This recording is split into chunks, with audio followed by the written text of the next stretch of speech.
자, 2부 합시다. 자, 그래서 방금 전에 했던 거 이어가지고 2단원으로 갈게요. 여기는 교과서를 중심으로 해서 보겠다라고 했습니다. 자, 볼게요.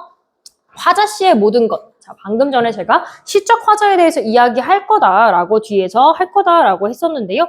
바로 나왔는데요. 시적 화자 체크 한번 해볼게. 이 정도 크기 괜찮지? 얘들아 보이지? 시적 화자. 시에서 말하고자 하는 사람을 우리가 화자라고 하더라라는 거죠. 시적 화자하고 우리가 이걸 생각을 해야 돼.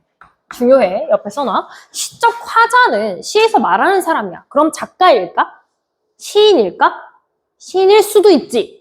아닐 수도 있어. 그래서 봐봐. 시적 화자가 항상 작가인 거일 수도 있고 작가가 아닐 수도 있어. 그거를 생각을 좀 해주셔야 돼요. 착각하지 마세요. 항상 시적 화자가 시인인 것은 아닙니다. 그리고요. 시적 화자와 뭐는 다를까요? 시적 대상은 아까 다르다고 제가 말씀을 드렸습니다. 시적 대상. 시적 화자가 바라보는 것이 시적 대상이 되는 것이죠. 다릅니다. 자, 그러면은 이걸 알아두시고 다시 한번 읽어볼게요. 시적 화자라는 것은 밑에 말풍선 밑에 시적 화자란 시 속에서 이야기하는 사람을 우리가 시적 화자라고 한다. 시 한 구절 구절이 전부 다 시적 화자 입에서 나오는 말이라고 생각하면 된다. 시 속에서 이야기하는 뭐의 주인? 목소리의 주인이 바로 시적 화자가 되는 것이다 라는 거죠. 그래서 시적 화자는 시인이 드러내고자 하는 주제 를 가장 효과적으로 전달할 수 있는 사람이 누구일까? 고민해서 설정한 자 이렇게 표현 잘 돼 있어요. 시인의 허구적 대리인이다 라고 생각을 해주시면 됩니다. 그래서 허상으로 이 사람이 의도해서 만들어낸 대상을 우리 시적 화자라고 이야기하는 거죠. 그죠? 자 그러면 시적 화자 윤동주의 참회록이 있습니다. 해본 친구도 있을걸요. 그래서 윤동주가 자기의 인생에 대해서 돌아보면서 돌아보는 것에 고해라고 보시면 돼요. 참회를 그린 시입니다. 근데 여기도 나오죠. 나는 나의 참회의 글을 한 줄에 줄이자라고 했으니까 표면적인 화자, 즉 시적 화자가 나와 있다라고 얘기할 수 있는데요. 이 경우는 시적 화자인 나와 윤동주가 거의 유사합니다. 어떻게 할 수 있을까요? 보세요. 나는 만 24년 1개월을 무슨 기쁨을 바라 살아왔던가. 이 시가 창작되고 발표되었을 즈음하고 이 24년 1개월이라고 하는 나이가 윤동주의 나이와 일치합니다. 그렇게 봤을 때는 이게 시적 화자와 그 작가가 같은 경우라고 얘기할 수가 있겠죠. 이런 경우도 있는데 아닐 수도 있어요. 뒤를 보세요. 자, 서정주가 이런 걸 많이 썼어요. 안녕히 계세요, 도련님. 이렇게 얘기했어. 자, 서정주 남자예요. 그래서 이 사람이 안녕히 계세요, 도련님이라고 할 리는 없잖아요. 그죠? 이건 춘향리에 대해서 자기가 시적 화자를 춘향리로 내세워가지고 이야기하는 거예요. 그래서 3년에 보시면 저승이 어딘지는 모르지만 춘향의 사람보다 오히려 더 먼 딴 나라는 아마 아닐 것입니다. 이렇게 이야기했습니다. 그죠? 그래서 춘향이가 이몽룡을 그리워하는 그런 내용으로 담겨져 있습니다. 그죠? 그래서 춘향은 틀림없이 거기 서 있을 거예요. 이렇게 춘향이를 시적 화자로 내세우고 있습니다. 이랬을 때는 시적 화자와 그 작가가 같다 다르다? 다르다라는 이야기를 하는 거예요. 제가 너무 자연스럽게 뒤쪽으로 넘어왔죠? 별표. 그래서 옆에 말풍선에 별표한다. 이 시의 시인은 서정주. 그러나 시적 화자는 춘향이이다. 다르죠? 다를 수도 있다라는 겁니다. 그래서 다시 마지막 줄. 시인과 화자는 100% 일치하지 않을 수도 있다라는 거를 머릿속에 넣어두자라는 이야기입니다. 그래서 예시 하나 들어드릴까요? 우리 고전시가 할 때 많이 나오는 게 있습니다. 조선시다. 조선시대로 넘어가면 가사의 대가가 있습니다. 가사 아시죠? 그러니까 굉장히 긴 우리 서정과 산문의 중간쯤 되는 과도기적 형태를 가지고 있는 조선 중후기 때 성행했던 가사 갈래가 있습니다. 이 가사 갈래를 굉장히 잘 쓰고 많이 쓰고 너희들이 좀 싫어하게 될 사람이 있는데 정철이 있습니다. 정철이라고 하는 신하가 있죠. 충신이에요. 그래서 정철이 쓴 내용들을 보면은 다 임금에 대한 충성심, 임금에 대한 그리움 이런 애들만 쭉 담겨 있어요. 그래서 이 정철이 자주 내세우는 기법이 뭐냐면 가사에서 특히 옛날에는 여성 화자가 남성 화자를 그리워하는 내용을 쓰면 더 사랑이 애절하게 표현된다라고 과거엔 생각을 했어요. 그렇기 때문에 정철이 비유의 생각을 하는 거야. 자, 시를 쓰는데 남녀 사랑처럼 이야기를 써놔. 그래서 남자가 즉 임이 임금인데 그 임금 즉 임을 사랑하는 사람으로 여성 화자를 내세웁니다. 근데 그 그리워하는 여성 화자가 사실은 누군 거예요? 정철이에요. 정철 아저씨거든요. 남자예요. 그래서 이런 식으로 성별이 다르게 여성 화자를 일부러 내세워서 하는 경우도 있더라. 아까 우리가 봤었던 한용운의 님의 침묵도 사실은 여성 화자의 입장에 서술한 것이라고 볼 수도 있어요. 그래서 이렇게 정철과 같은 사람들의 예시를 보니까 시적 화자와 시인이 항상 일치한다, 안 난다? 안 할 수도 있다라는 이야기를 하는 거예요. 괜찮죠? 그래서 이런 거 한번 확인해 두시고요. 시적 화자가 하는 일 한번 볼게요. 당연히 이거 그냥 읽어보면 돼. 시적 상황을 묘사하겠지. 그 다음 시적 상황이나 대상에게 대한 정보를 전달해 주겠지. 화자의 내면 세계를 효과적으로 드러내주는 역할을 하겠지. 쉽게 말하면 주제를 형상화하는 데 큰 역할을 하는 것이 누구다? 시적 화자다라는 이야기를 해주고 있는 것입니다. 그죠? 그리고 밑에 개념콕 나와 있는데 별표 한번 할게요. 시적 상황이 있는데 뭐 이걸 외운다기보다는 이런 게 있다라고 조금 생각을 해두시면 좋을 것 같아요. 자, 봅시다. 이런 식의 주제가 보통 시의 주제로 많이 나온다는 건데요. 일단 아름다운, 이거 고전 시가에 많이 나와요. 자연 나올 수 있고, 임과의 뭐 사랑, 이별 될 수 있겠네, 그지? 사랑. 그 다음에 옆에 이별이 있네요. 아픈 만큼 성숙한다는 이별. 그 다음에 대상의 부재, 이게 사실 다 같은 계열이에요. 이별, 부재 이런 식으로. 없어지면 슬픈 거니까.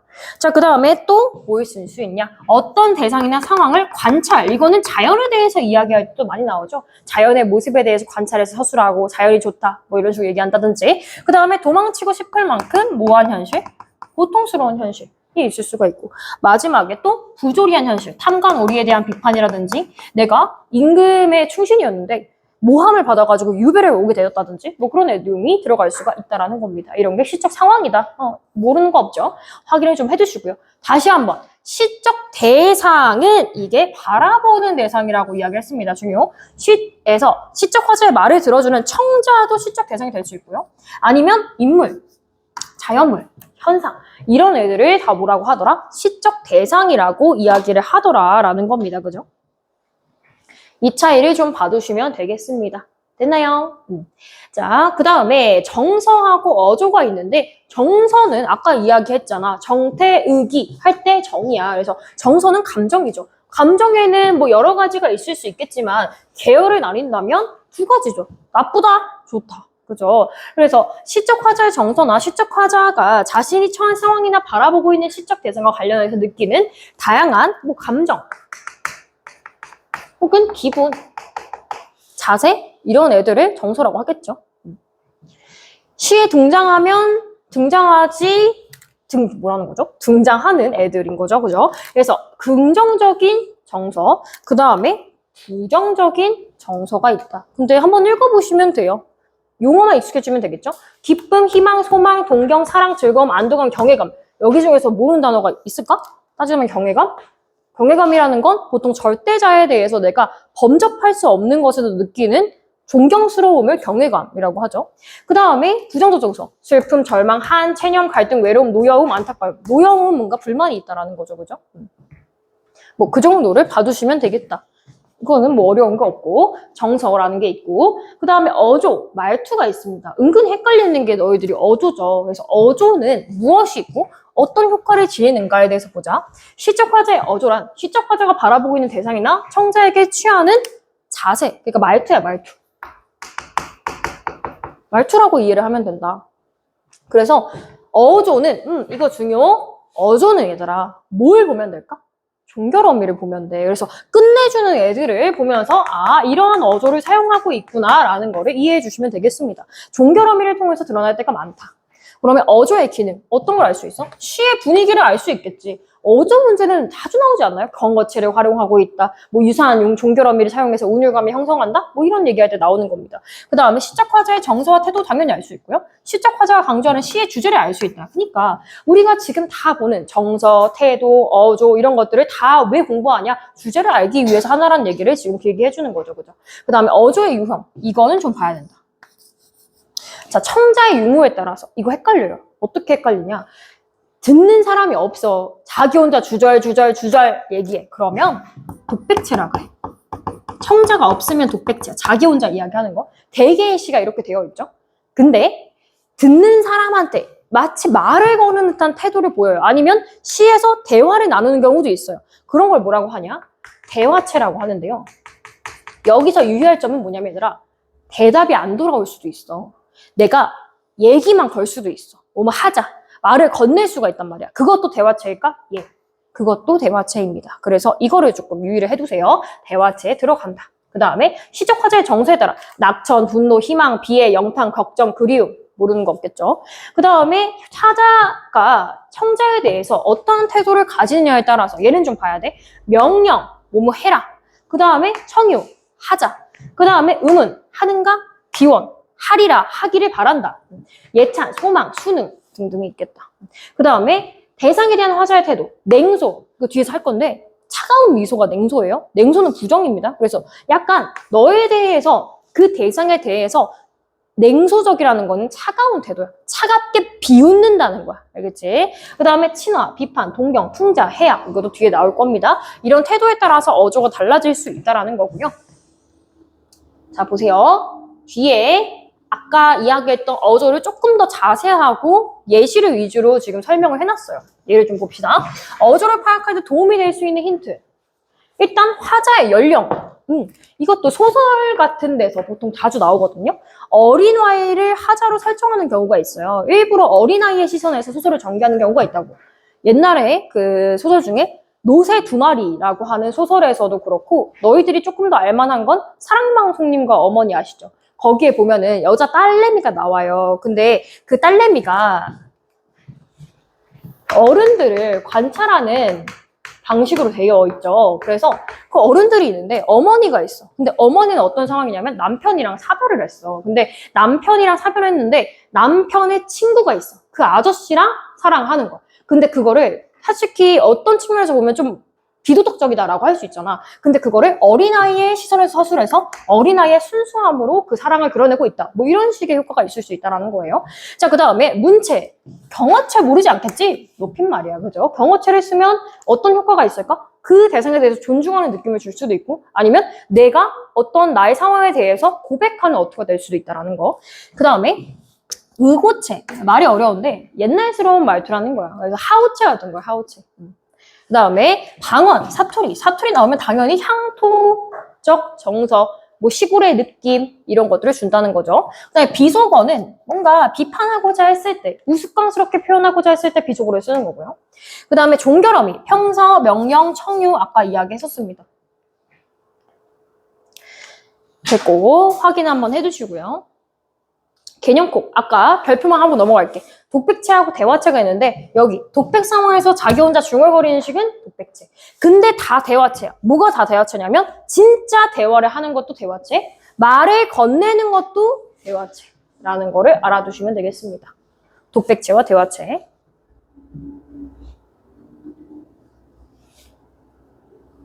되셨겠죠? 네. 독백체, 대화체. 다음 쪽에 있는 태도를 봅시다. 자, 태도가 되게 많아요. 태도는 결국에 아까 얘기했던 정태, 의기, 정서로 이어지고 의미로 이어지게 됩니다. 근데 태도 중에서 너희들이 잘 모를 것 같은 거 위주로 제가 보도록 할 거예요. 일단 시적 화자의 태도란 시적 화자가 자신이 처한 상황이나 바라보고 있는 대상에 대해서 취하는 심리적 자세 또는 대하는 태도, 행동 양상이라고 적어보면 좋을 것 같아요. 행동 양상을 말하는 거다. 자, 여기서 너희들이 다 모르진 않겠지. 근데 많이 나오는데 잘 모르는 거 위주로만 체크를 좀 해볼게요. 첫 번째, 예찬. 자, 이 정도 됐는데 예찬 모른다? 안 돼요. 예찬, 한자로 나와 있잖아. 예를 갖추어가지고 뭐 한다? 찬미한다. 그래서 뭔가 내가 어떤 대상에 대해서 찬양하고 뭔가 경외심을 가지고 존경하는 마음이 있었을 때 예찬이라고 해요. 다시 무엇이 훌륭하거나 좋거나 아름답다고 뭐 하는 거? 찬양하는 거. 근데 예찬은 보통 어느 상황에서 많이 나올까? 자연 예찬이 많이 나와. 자연 예찬. 아니면 절대자에 대한 예찬이라든지 그런 애들이 나올 수가 있겠죠. 보세요. 한영훈의 찬송. 또 한영훈이네. 자, 그러면은 불교적 세계관으로 볼 수 있겠지. 그럼 절대자. 부처가 될 수 있는 거야. 부처가 될 수도 있고 조국이 될 수도 있고 사랑하는 임이 될 수도 있지. 자, 임이요. 당신은 100번이나 단련한 금입니다. 뭐래? 알아봐야 돼. 금이래잖아. 단련한 금이야. 단단하겠지. 엄청나다는 얘기야. 너에 대한 가치가 대단하다. 이렇게 해석하는 거야. 제가 방금 전에 우리 앞에 수업했던 거를 적용시키는 거예요. 수시거나 서술어를 보시라고. 알겠지? 자, 그 다음에 뽕나무 뿌리가 산호가 되도록. 뽕나무 뿌리가 산호니 뭐니 다 긍정이야. 자, 당신은 전국의 사랑을 받읍소서. 님이여 사랑이여 아침별의 첫걸음이여. 자, 별이라든지 막 이런 긍정적인 시어들을 활용해가지고 너에 대해서 뭐하고 있어? 예찬하고 있다는 걸 확인해 볼 수가 있습니다. 이렇게 봐주시면 돼요. 그 다음에 자 4번. 자, 제가 종종 이런 얘기 하지 않던가요? 관조. 제 수업을 관조하지 마시라고. 관조라는 건 뭐예요? 한 걸음 떨어져서 그 대상에 대해서 관찰만 하는 거예요. 참여를 하라는 얘기야. 그래서 내 말은 자, 관조는 고요한 마음으로 사물이나 현상을 관찰하거나 비추어보는 것을 관조라고 이야기하더라. 그래서 자연을 관조할 때 많이 나와요. 옆에 볼까요?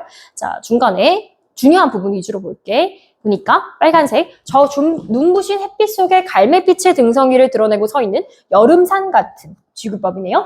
여름산의 모습을 저기 멀리 있는 거를 내가 관조하고 있어. 바라보는 거지. 이런 걸 관조라고 얘기하더라. 괜찮죠?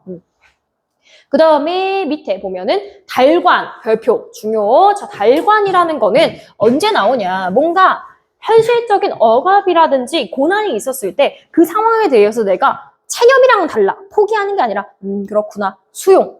받아들이는 단계에 갔을 때 달관이라고 해요. 그래서 사소한 사물이나 일에 얽매이지 않고 세속을 벗어난 활달한 식견이나 인생관의 이름 또는 그 식견이나 인생관, 그러니까 현자, 완전 이 세상을 통달한 사람이 되었다는 얘기야. 이해됐지? 그래서 구름이 꼬인다 갈리리수 새 노래는 공으로 들으랴오 강냉이가 있걸라 함께와 자셔도 두수 왜 사냐건 웃지요. 자, 이거 엄청 유명하신데요. 봐봐요. 왜 사냐건 웃지요. 이 사람의 웃음의 의도는 뭐냐면 사는 거에 대해서, 사는 것의 의미에 대해서 이미 다 깨달은 사람이기 때문에 그런 말을 들었을 때 웃음으로 화답한다는 이야기인 거죠. 그죠? 그래서 이런 자신의 달관적인 태도를 드러내는 것이 있구나 확인해 주시고요. 그 다음에 자 뒤쪽에 나머지는 알 것 같다고 생각하고 내가 안 보는 거야. 7번 잘 안 나오는데 구도라고 하는 것들이 있어요. 구도. 길을 찾는 거야. 어떤 길? 구원의 길이야. 구원의 길. 종교적인 의미가 좀 있어요. 그래서 자 발화춤이 있네요. 아 어이하리 내 홀로 다만 내 홀로 즐길 즐거울 무상한 열반을 별표 열반을 나는 꿈꾸었노라. 자 열반이란 단어도 알아두시면 좋아요. 우리 불교적인 세계관이 우리 시들에 많이 나오기 때문에 열반이란 단어를 알아두시면 좋은데 아직 원래 교육과정에서 한 고2 때 혹은 고1 때도 배우긴 하는 것 같은데 불교에서의 도달 목표야. 열반이. 그래서 열반에 든다라는 거는 내가 세상에 있는 모든 것들의 이치를 깨우쳐서 더 이상 주변의 상황에 흔들리지 않는 상태가 된 것. 열반. 그러니까 아주 뛰어난 사람이 현자가 된 것. 슬 열반에 든다라고 얘기하는 거야. 종종 여러분들 대화에서 들을 수도 있을 거예요. 그래서 이 열반, 즉 내가 원하고자 하는 종교적 길을 찾은 걸 뭐라고 한다? 구도라고 한다. 알겠죠? 열반 알아두세요. 그 다음에 냉소, 아까 나온다고 했지? 별표. 냉소라는 거 어떤 미소? 차가운 미소라고 해서 비웃음. 그래서 그 대상에 대해서 비웃는 건데 자조랑 같이 밑에 세트인 자조와 같이 많이 나와요. 자기 스스로에 대해서 비웃는 거. 이게 비웃을 줘야. 그래서 자기를 비웃는 거랑 같이 나오기도 해요. 자, 일단 냉소 볼게요. 보니까 이거는 다른 대상이긴 하네요. 내 말씀 광원인가 저화상 구경하세 남촌 한량 개똥이는 부모 덕에 편히 놀고 호의호식하고 미련하고 융통하여 이런 식으로 얘기했어. 자, 보니까 이 개똥이라는 애가 이름도 개똥이잖아. 한량이래, 한량. 얘는 부모 잘 만나가지고 별 노력 없이도 이렇게 잘 산다. 여기에 대해서 뭐 하는 거야? 비판하는 거지, 그치? 이랬을 때 차가운 비웃음이라고 볼 수 있는 거죠. 자조는 그 대상이 자기 자신이 되는 거고요. 그 다음에 풍자와 해악. 너무 중요하죠. 자, 풍자와 해악의 차이를 알고 계신지 모르겠지만, 자, 풍자라고 하는 건, 채악이라고 하는 건 공통점이 둘 다 있어요. 봐봐요. 웃음이에요. 둘 다 웃음을 유발하는데, 그 웃음의 의도가 좀 다릅니다. 풍자는 비판의 의도, 나쁜 의도를 가지고 너가 잘못됐어 라고 하는 비판의 의도를 가지고 걔를 우스꽝스럽게 만드는 거야. 근데 해악은 웃음이 있는데 그 뒤에 슬픔이 있는 거야. 그 차이가 있어.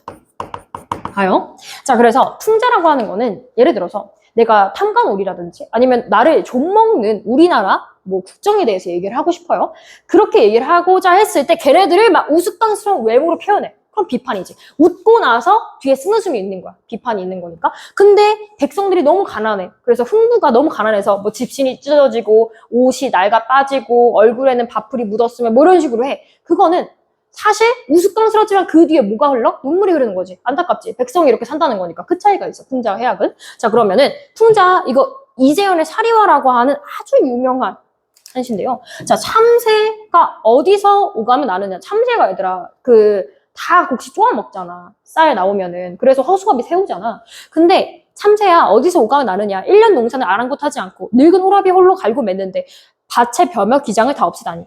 늙은 호라비가 열심히 다 맨 거를 참새 너가 뭐라고 다 먹어치우니? 라는 거야. 그러면 이 참새 누굴까요? 우리적으로 표현해놨어요. 탕관오리예요. 탕관오리. 탕관오리가 열심히 농사 지은 백성, 농민의 것을 빼앗는다라고 하는 거를 돌려서 표현한 거예요. 이건 뭐예요? 풍자죠. 근데 해악을 보세요. 이거는 유명한 사설시조네요. 자, 니미오마 학원을이라고 하는 사설시조인데 이건 뭐냐면 내가 너랑 헤어졌어. 헤어져서 너를 엄청 기다리고 있어. 근데 너라고 착각을 하는 거야. 봐봐. 내가 니미오마 학원을 저녁반을 일찍 지어먹고 너가 온다 그래가지고 중문 나서 대문 나가 어쩌고 저쩌고 쭉 이야기했는데 내가 너를 막 기다리면서 밖에서 막 기다리고 있었어. 근데 왜 밖으로 나갔냐? 그 이유가 봐봐. 어디였지? 저것이. 중간에 두 번째 줄에 보면 거머뜩 서 있고는 저것이 님이로구나.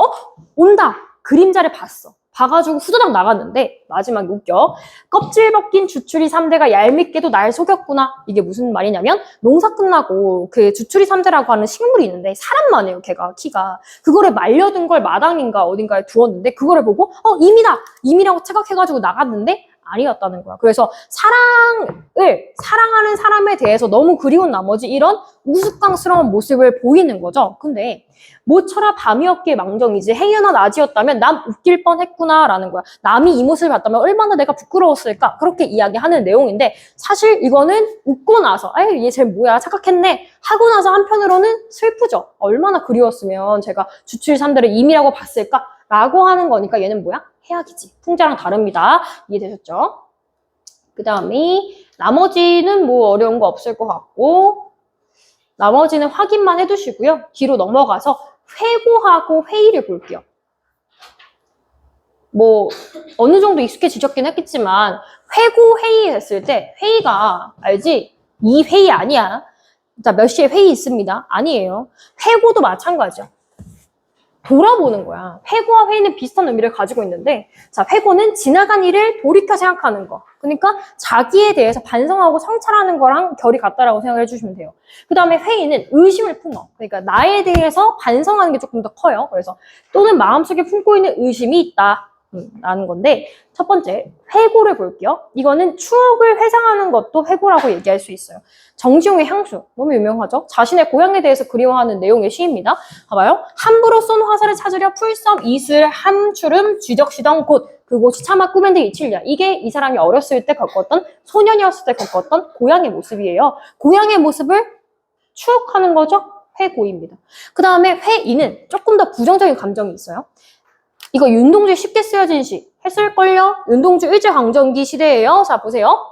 이 사람이 일본 유학을 갔어요. 근데 조선이 이렇게 일제에 점령당하고 있는 와중에서 일본에 유학하러 공부하러 갔으면 잘해야 되는데 내가 늙은 교수의 강의 들으러 간다 이렇게 이야기를 했잖아요. 그죠? 그러면은 내가 부모님이 이렇게 나한테 마련해 주신 돈으로 유의미한 시간을 보내야 되는데 그렇지도 못하는 자신의 모습에 대해서 나의 이런 상황에 대해서 반성하고 안타까운 마음이 있겠죠. 그런 걸 회의라고 이야기를 합니다. 아시겠죠? 얘네들을 좀 기억해 두시면 되겠다.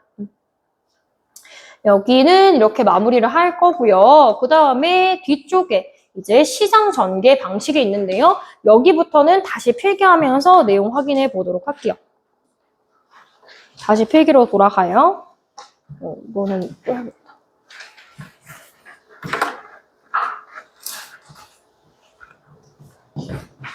진거니?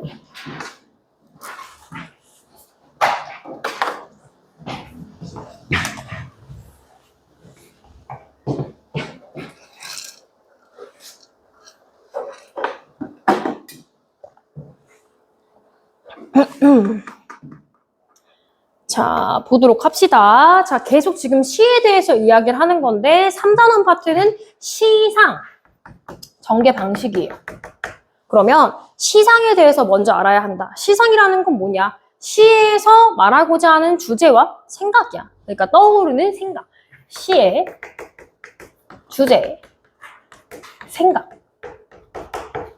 우리가 시상이라고 이야기를 합니다. 근데 우리가 볼 것은 이 시의 주제나 생각이 어떠한 방식으로 전개가 되느냐를 볼 거예요. 그래서 시상, 전개 방식을 볼 거다. 시가 어떤 식으로 전개되는지를 볼 것이다 라는 겁니다. 자, 그러면 시상 전개 방식, 시를 이끌어 나가는 방식에는 뭐가 있느냐? 되게 많아요. 8가지 정도의 종류가 있는데 이 중에서 너희들이 그걸 외운다기보다는 시를 보고 알아보실 줄 아시면 돼요. 일단 처음이니까 정리를 해볼게요. 일단 첫 번째, 시간이 있습니다. 제일 만만하죠? 시간의 흐름에 따라 가지고 전개를 하는 겁니다. 근데 이 시간의 흐름은 그 시간의 순서에 따라 가지고 종류가 나뉠 수가 있겠어요. 2가지. 자, 시간이 순차적으로 흘러가요. 이런 걸 우리가 무슨 구성이라고 할까요? 순행적 구성이라고 합니다. 순차적인 방향으로 간다라는 거죠. 그래서 순행적 구성이 있습니다. 그래서 순행적 구성은 예를 들어서 이런 애들이 있을 수가 있을 것 같아요. 과거, 현재, 미래. 그죠?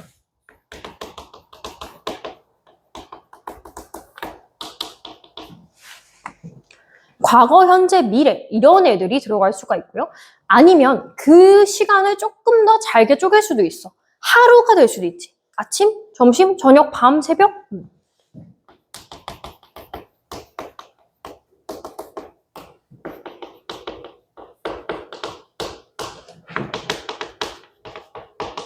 등등등 있을 수가 있을 것 같고요.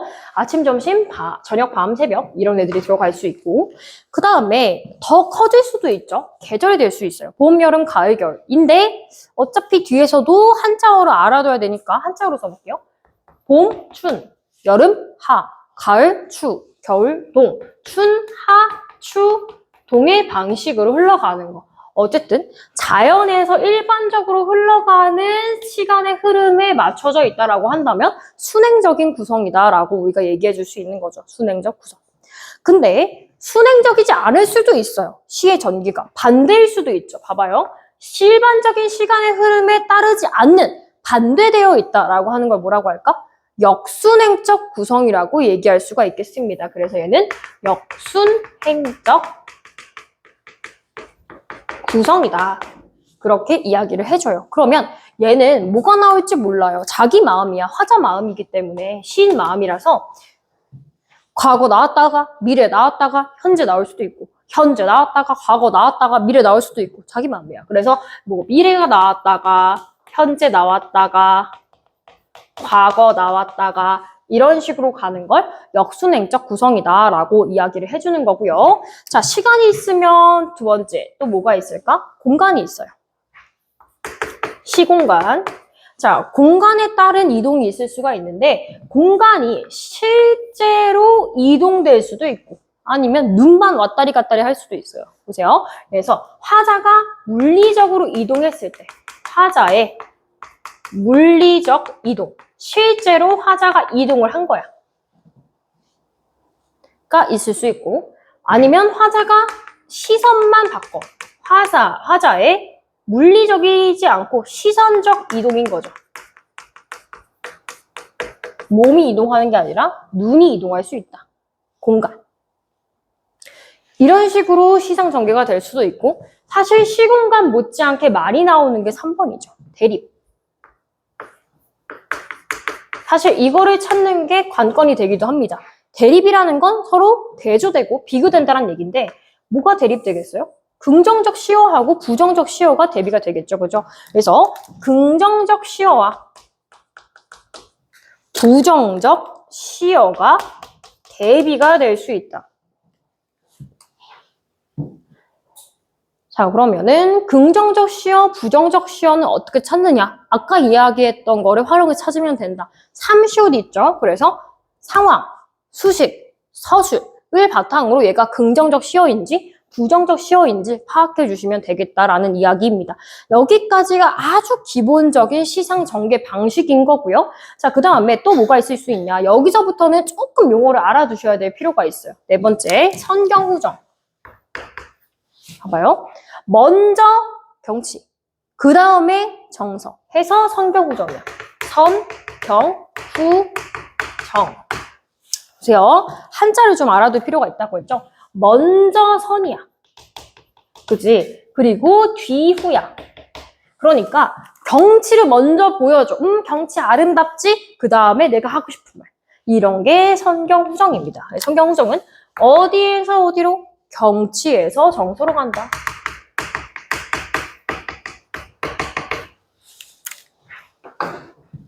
로 가는 선경후정의 방식이 있을 수가 있더라라는 건데요. 자, 여기서 이거는 보통 어디 많이 나올까? 고전시가에 많이 나와. 고전시가에서 선비들이 자기 자랑할 때, 야, 내가 보는 자연 이렇게 아름답지? 경치 대단하지?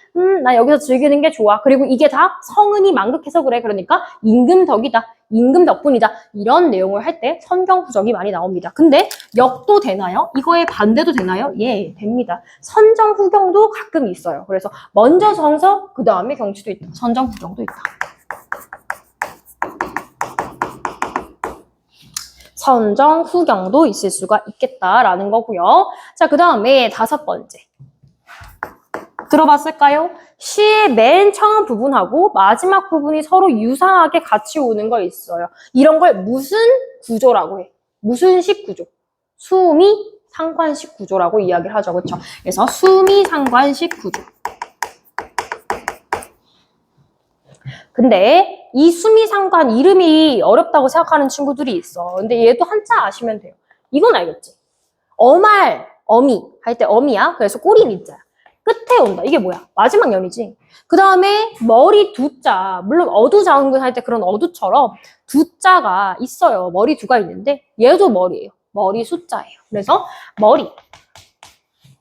그래서 앞부분, 첫 번째 연이랑 마지막 연이 비슷한 구절이 왔을 때 수미상관이라고 하는데요. 수미상관이 쓰였을 때 자동적으로 나오는 효과들에 대해서도 알아주실 필요가 있습니다. 자, 수미상관은 봐봐요. 그림을 그냥 봐봐. 이거는 뭐 1, 2, 3, 4연이 있었을 때 이 부분하고 이게 똑같다는 말이잖아. 그치? 그러니까 겉으로 봤을 때 얘네들이 딱 이 시의 중심점을 잡아주고 있어. 겉으로 봤을 때 뭐가 느껴져? 안정감이 느껴진단 말이야. 그래서 얘의 첫 번째 특징은 형태적 안정감입니다. 형태적 안정감. 겉으로 봤을 때 안정감이 느껴진다라는 거야. 그 다음에 두 번째. 이게 똑같은 구절의 형태가 반복된다는 거. 종결어미가 반복되는 거랑 똑같은 효과를 지녀요. 반복한다? 쉬니까 뭐가 생겨요? 뭐가 생겨요? 운율감, 리듬감이 생기죠. 그렇죠? 그래서 운율 형성이라고 하는 효과를 지니더라. 운율 형성. 그 다음에 똑같은 내용이 반복해서 나온다는 거는 이 내용이 중요하다는 거잖아요. 그죠? 그러니까 주제, 강조의 효과가 있더라. 주제, 강조. 이런 애들이 수미상관의 효과라고 얘기할 수 있겠다. 되셨나요? 그죠? 수미상관식 구조가 있을 수 있겠고요. 자, 그 다음에 6번째. 이거 순서법에 들어가는데 너희들이 잘 몰라 해요. 조금 덜 나와서 그런지 몰라도 점차적으로 어떤 시어들이 반복됨으로써 그 의미가 점점 쌓여가고 커지는 게 있어요. 점층법이라고 이야기를 합니다. 그래서 순차적으로 쌓여가는 친구들을 점층법이라고 이야기를 해요. 그러면 이 점층법은 어떻게 기억을 하면 좋냐? 머릿속에 계단을 그리세요. 이런 식으로 점차적으로 층을 쌓아서 그 시의 의미가 점점점 강화되는 방식으로 가는 걸 점층법이라고 이야기를 하는데요. 점층법은 이렇게 다시 설명하면 점차 층을 켜켜이 쌓으며 시 의미를 강화하고 뭐 강조하는 그런 역할을 하는 게 점층법입니다. 그래서 층을 쌓아가면서 시어들을 반복하면서 간다라는 거죠. 자, 그러면 점층법이랑 사실 그렇다 보니 세트로 많이 나오는 얘 친구인 애가 하나 더 있어요. 열거법이 있습니다. 왜냐하면 점층법은 비슷한 계열의 시어들을 점점점 나열하면서 그 범주를 넓혀가는 거니까 비슷한 애들을 나열하는 열거법과 보통 많이 등장하게 됩니다. 이런 걸 점층법이라고 하는 거고요. 이거랑 대비해서 그것도 같이 알아두면 좋을 것 같아요. 반대 표현도 있습니다. 계단이 내려가요. 의미가 점점점 이렇게 내려가는 친구들도 있어요. 점점점 그 의미가 좁아지는 경우도 있어. 이런 애들을 뭐라고 하냐? 잘 나오진 않는데 점강법이라고 해요. 떨어진다 생각하시면 돼요. 점강법. 같은 애들이 있다. 점층법, 점강법이 있고요. 자, 그 다음에 7번. 뭐가 있냐? 이건 한시, 한자로 된 시에서 많이 나오고 이육사 시에서 잘 보이기도 해요. 이육사도 일제강점기 시인이죠. 기승전결. 자, 그럼 기승전결이라는 게 뭐냐? 기, 승 올라가, 전, 절정을 마주했다가 결말로 떨어지는 거야. 그래서 약간 소설의 발단, 전개, 위기, 절정, 결말이랑 약간 비슷하다고 보시면 돼요. 기승전결 이렇게 뭐 그림을 그려볼 수가 있겠죠. 그래서 기, 올라갑니다. 처음에 시작해요. 뭔가 사건의 발단이라든지 이런 물꼬를 틀기 시작해서 승, 올라갑니다. 올라가면서 점점 그 사건이 심화가 되고 상황이 극한에 치닫는 거죠. 그 다음에 전, 여기서 뭔가 사건이 전환이 되거나 변환이 될 수도 있고 아니면 절정에 올라갈 수도 있어요. 그 다음에 마무리가 되는 겁니다. 이런 식의 구성이 시에 나타날 수 있다는 거예요. 기승전결의 사상 구조가. 그 다음에 8번째. 이런 애도 있을 수 있어요. 형태적으로 봤을 때 아까 우리 앞에서 시의 화자가 이야기하는 태도가 있었죠. 그때 사용되는 시의 어조가 있다고 했습니다. 그 어조가 변화할 수 있다는 거예요. 어조가 바뀔 수가 있다. 근데 이 어조가 바뀌는 것은, 말투가 바뀌는 것은 똑같은 말투여도 그 상황이나 이 화자 정서의 변화에 따라서 달라질 수가 있어요. 그러면 똑같은 어조라도 어떻게 구분을 하느냐? 보통 그걸 알려주는 힌트가 되는 접속어가 나오기 마련입니다. 그래서 접속어로서 좀 반전되는 애들이 나오겠죠. 그러나, 역적. 뭐, 하지만, 그래도, 같은 애들이 나올 수도 있고, 아니면 그냥 자연스럽게 이어주는. 그리고, 뭐 이런 애들이 들어가서 어조가 똑같은 어조라도 바뀔 수 있는 경우가 있더라라는 걸 볼 수 있겠습니다. 지금 뭘 본 거냐면요. 시상의 전반적인 전개 방식을 본 거예요. 다시 한번 확인할게요. 시간, 공간에 따라가지고 시간의 흐름과 공간의 흐름에 따라서 시상이 전개가 될 수가 있고 대립되는 두 가지의 이미지에 따라가지고 시의 주제를 형성할 수도 있고 아니면 성경 후정, 먼저 경치, 뒤에 정수 얘기할 수도 있고 수미상관, 처음과 끝에 이제 주제를 다시 한번 강조할 수도 있고 점층, 정강법을 써서 그 내용을 강조해가고 그 다음에 기승전결에 따라가지고 시가 전개되고 어조 변화에 따라 시가 전개될 수도 있습니다. 그래서 이런 종류들이 있다는 걸 알아두시고 그 다음에 내용을 한번 보도록 할게요. 자, 24쪽.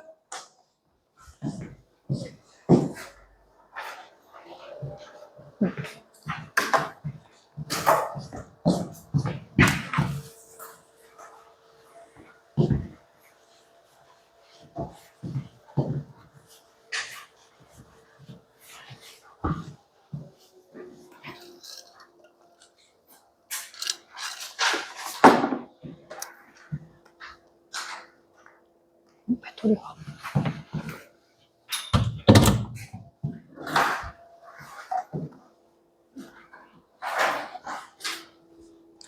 자, 봐봅시다. 24쪽에 보면 제가 아까 이야기했던 시상의 개념이 나와 있어요. 시상 개념을 체크 한번 하고 넘어가도록 할게요.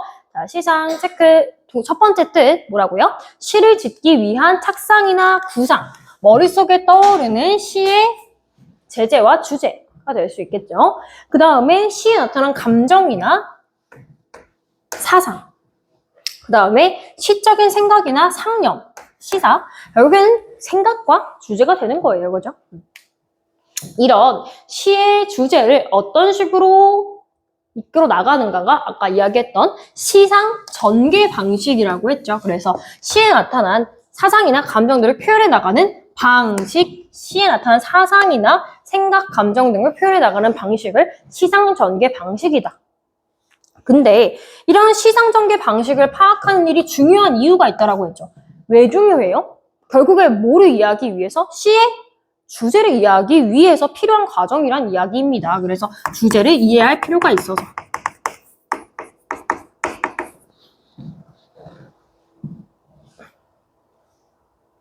그래서 시상이 전개되면서 변화하는 화자의 생각, 정서, 태도를 찾아가다 보면 시의 주제를 이해할 수가 있다. 시를 알기 위해서 시상 전개의 흐름을 같이 보면서 본인이 이해를 하는 거죠. 자, 그러면 시상 전개 방식을 파악하는 방법이 있는데 이게 앞에서 이야기했던 그런 수많은 방식들의 종류를 본인이 찾아가는 거예요. 그래서 시상 전개 방식을 파악하는 방법, 달라지는 거에 중점을 두는 게 사실 좋긴 해요. 여러 가지 시상 전개 방식이 다 있겠죠. 근데 시험에서는 너희들이 헷갈릴 만한 거 혹은 시험에 낼 수 있을 정도로 특이한 것들을 보통 내니까요. 달라지는 부분이 그래요. 보통 어떻게 달라지냐? 이제까지 부정이었어. 내가 너를 이별해서 슬프고 안타까워. 근데 그거를 희망으로 전환하는 파트가 있겠죠. 그 부분에 대해서 물어볼 수 있다는 거고요. 그거를 어떻게 파악하냐? 아까 얘기했던 시간, 공간, 상황, 정서가 달라지는 부분을 통해서 시상 전개 방식을 찾아 나갈 수 있다. 또 태도가 달라져도 그 양상을 살펴볼 수가 있게 되겠죠. 그죠? 그래서 이런 시상 전개 방식 파악하는 방법이 있고 아까 봤던 시간적 시상 전개 방식부터 해서 실제 시에 한번 적용을 해보는 연습을 해볼게요. 자, 우리 시상에 따른 시상 전개 방식에서 순행적 구성과 역순행적 구성이 있다라고 이야기를 했었습니다. 맞죠? 자, 순행적 구성은 일반적인 시간의 흐름에 따라서 과거, 현재, 미래가 있을 수 있다라고 했습니다. 그죠? 저 여기서 말풍선이 되게 많은데 다 안 채울 거고요. 중요한 부분, 너희들이 잘 모를 것 같은 부분 위주로만 채울 거거든요. 확인해 두시고요. 자, 보세요. 신석정에 꽃덤불이라고 되어 있습니다. 우리는 내용을 전반적으로 본다기보다는 시간의 흐름 위주로 해가지고 시를 살펴볼게요. 자, 항상 태양을 등진 곳에서만 비롯하였다, 하였다, 엿. 방금 전에 시험 봤으니까 기말 때 과거 시제 선언할 어미 엿이 쓰였다라고 볼 수 있습니다. 당연히 뭐예요? 과거죠. 아, 시제가 과거다라는 거를 내가 캐치하고 가는 거예요. 그죠? 과거네. 그 다음에 밑에 두 번째 연의 마지막. 안 왔느냐? 과거에 그랬다라는 거죠. 그렇지 않았느냐? 과거에 앗 있으니까 과거시제 선언할 어미.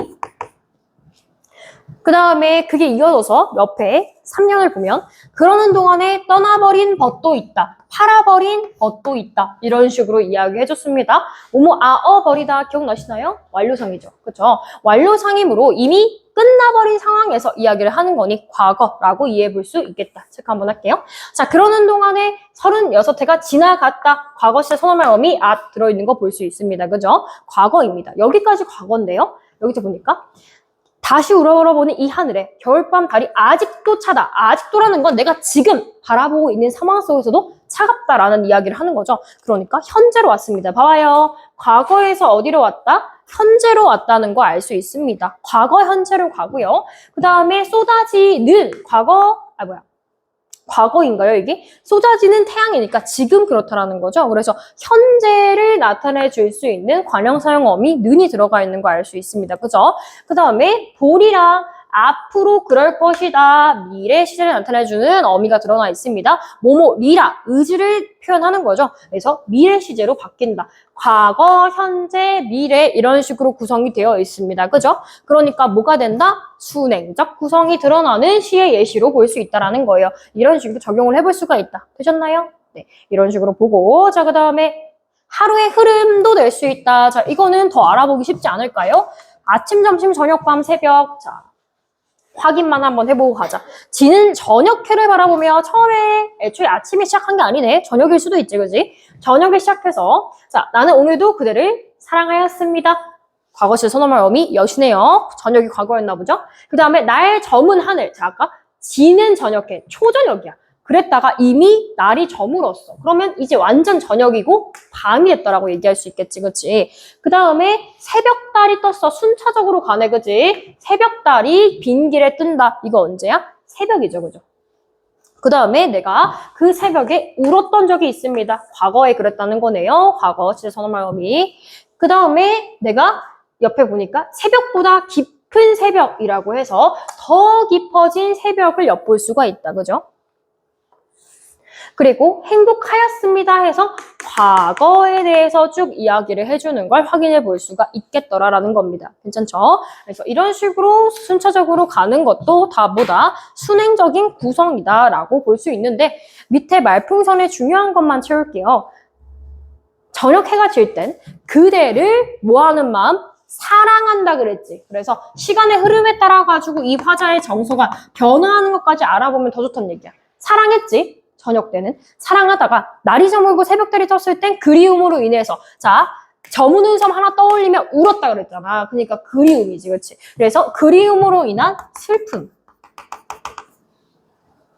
그 다음에 더 깊은 색업에는 기다림으로 인한 아픔까지. 봐봐, 마지막엔 뭐라 그랬어? 나는 오늘도 그대를 사랑하는 일보다 기다리는 일이 더 행복했다라고 그랬어. 그러면 나는 너를 위해서 나의 사랑은 뭐냐면 너를 기다리는 것도 내 사랑이야 라고 승화하는 모습인 거지, 그치? 그래서 아픔까지 뭐야? 사랑으로 여긴다는 화자의 극복하는 모습이 시간의 흐름에 따라 가지고 드러나 있다 까지 알면 완벽하게 이 시를 파악한 것이 되겠죠.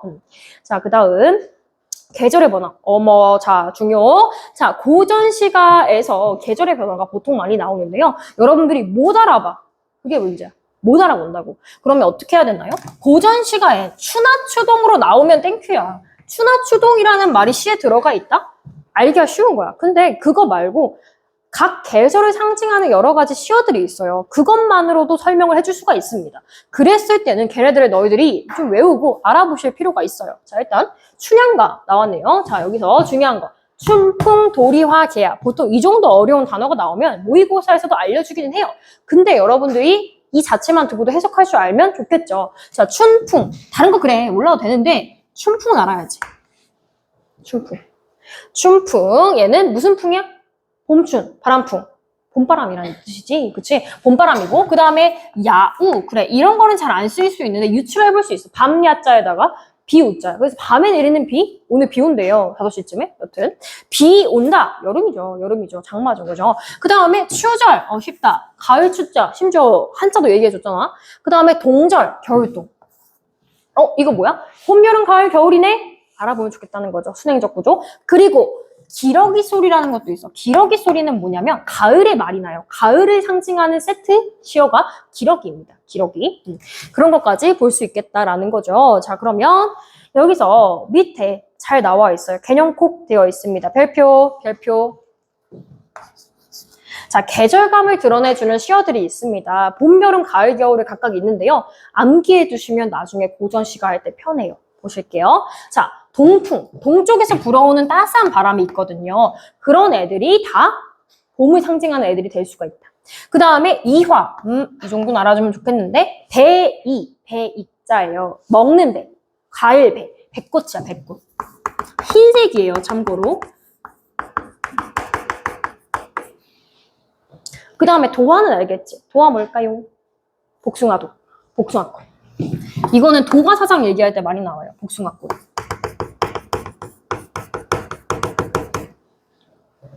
복숭아꽃. 그 다음에 행화. 도화, 행화, 피어있고 상춘곡. 나중에 가사 작품 할 때 나오는 건데요. 뭘까요? 진달래꽃. 그러니까 내가 설령 꽃이 뭔지 기억이 안 나. 어쩔 수 없지. 근데 도화 정도는 알면 좋겠는데 백꽃이랑 행화 나왔다. 그러면은 꽃이구나. 봄이구나. 까지만 알아도 괜찮다. 그 다음에 실록, 삼천 화류. 보니까 여기서 실록, 초록. 그 다음에 화류, 꽃화. 초록색이랑 꽃이야. 봄이지. 그 다음에 여름은 사실 여름에 나타내는 시어는 다른 계절에 비해서는 좀 적어요.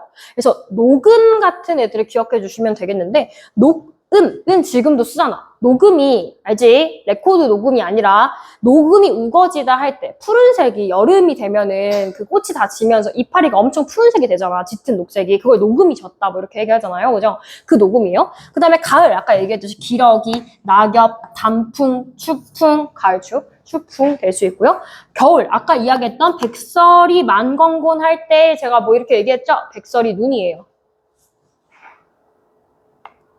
눈. 이런 애들이 계절에 나타내주는 시어들이다. 기억을 좀 해줘라. 알겠죠? 자, 그 다음에 넘어갈게요. 자, 계절적 이미지와 조응하는 시의 분위기, 화자의 정서. 중요. 방금 전에 했던 거 활용해서 써먹는 거죠. 이화후 흩뿌릴째, 울며 붙잡고 이별하님, 추풍야벽에 저도 날 생각하는가? 천리의 외로운 꿈만 오락가락 하는구나. 자, 여기서 이 시조를 그냥 상식으로 알아두면 좋겠다. 왜냐면 계량이 시조거든요. 계량이 누구게? 이 사람 기녀입니다. 기생이에요. 자, 우리가 알고 있는 대표적인 기생 한 명은 알죠. 누구? 황진이. 황진이는 알 거란 말이죠. 황진이, 홍랑, 계랑이 대표적인 시조를 남긴 기생들입니다. 그죠? 계랑이 썼다라는 것만 알고 있어도 이 시를 해석하는데 조금 더 쉬움이 있습니다. 왜냐? 계랑, 기녀지. 기녀들이 쓴 거는 선비들에 대한 이야기야. 사랑 아니면 이별이야. 그치? 그러니까 그런 내용이겠지. 그치? 자, 이화우 호풀일제 방금 봤는데 이화우는 무슨 꽃? 백꽃이지. 그치? 그러면은 봄이네. 봄에 너랑 나랑 이별을 했어. 근데 아름다운 계절에 우리가 이별했는데 추풍낙엽. 언제야? 가을이 됐네. 그치? 그치? 시간이 많이 지났어. 이별이 한 지가 시간이 많이 지났는데 그때까지 만났어? 못 만났어? 못 만났다는 얘기야. 그래서 그 상황 속에서 너도 나를 생각하고 있어? 나는 널 생각하고 있는데 너는 날 생각하고 있니? 물어보고 있잖아. 임에 대한 그리움이 드러나고 있죠. 그 다음에 천리 외로운 꿈만 오락가락 하는구나. 이렇게 먼 공간에 있는 우리들이 나는 너를 만날 수가 없으니까 외로운 꿈만 너가 내 꿈에 나왔다가 안 나왔다가 오락가락 하는구나 이런 뜻이 될 수가 있겠죠. 그죠? 그러면 봄하고 가을이 드러나 있는데 여기서 순행적 구성이라는 거 플러스 하나 더 알면 좋은 거 있어.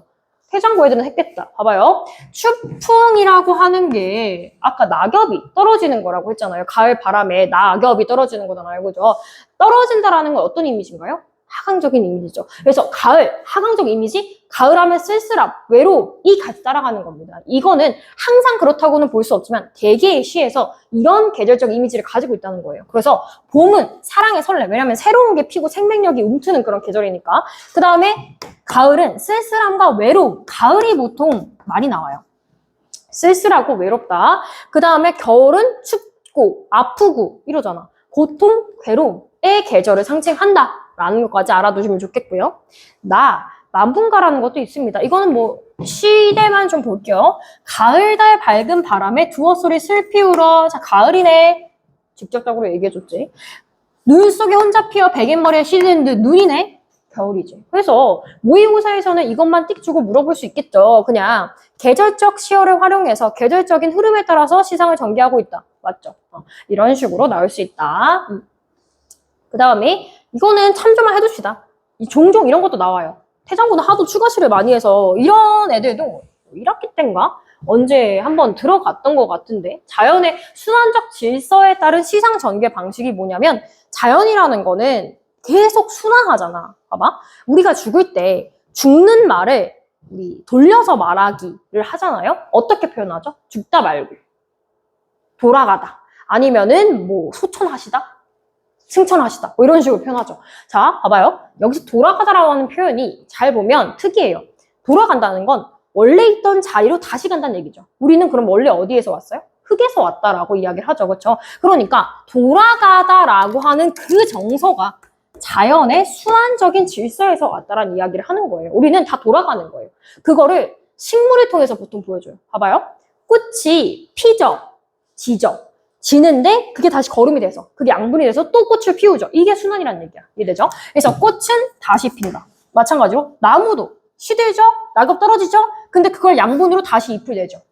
순환적 질서. 그 다음에 옆에 연어 봐봐.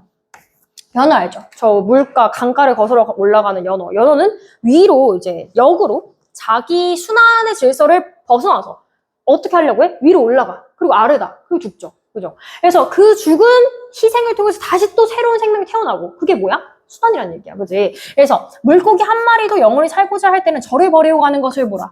절을 살게 한 강물의 소리 알아듣고 물밑 가장 낮은 곳으로 말없이 흘러다니는 물고기.